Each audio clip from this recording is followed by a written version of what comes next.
Hi, welcome back to PennLive.com. Penn State football. We're talking season predictions with Greg Pickel. I'm Dustin Hockensmith. This is in the spirit of the PennLive Patriot News preview section, which is out on newsstands, so you can check that out. All the content will appear on PennLive.com if it isn't up there already. So we, as part of that assignment, Greg and I both did season predictions. Wasn't our favorite thing to do necessarily, because it's never received well, no matter which direction you go.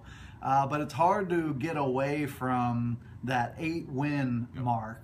I had to talk myself out of 9 wins personally, or more, because the schedule does set up well enough that outside of Michigan State and outside of Ohio State, Penn State could be favored in 10 games, but it is hard to see them winning all 10. What was your season prediction, and where do you see the maybe trouble spots in the schedule? Sure, yeah, I went 9-3, and I had at one point 10-2 when I first sat down and did it. 10-2 seemed reasonable. I did it a couple times later, and I was more at the 8-4 mark. I mean, I think when you look at the non-conference schedule, that should be, you know, there's some teams on that non-conference schedule that will give Penn State fits. Temple should be a good game. San Diego State should probably be a decent challenge at Beaver Stadium. But I have a hard time seeing Penn State dropping any of those non-con games. When you look at the Big Ten schedule, it's not particularly good either. I had them losing to Ohio State and Michigan State as well, and I also picked Penn State to lose at home to Michigan. Now, I don't know.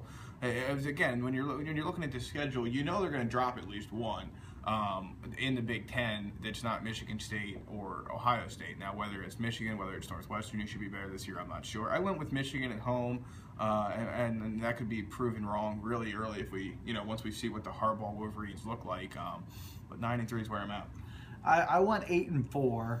I had them starting off 8-1, only losing at Ohio State. I think the defense really carries the day, that first 6-game schedule. 5 home games and then 1 at Lincoln Financial Field, where I think it's going to have a heavy Penn State feel. They're going to be piecing together the offensive line and still learning where they're at offensively, but that defense is going to be so good that it's going to be enough against Rutgers. It's going to be enough against San Diego State, enough against Temple, Indiana too. The one sort of, I have them losing at Northwestern. Northwestern is typically a team of 2 seasons. It's either the first half or the second half. 6-0, 0-6.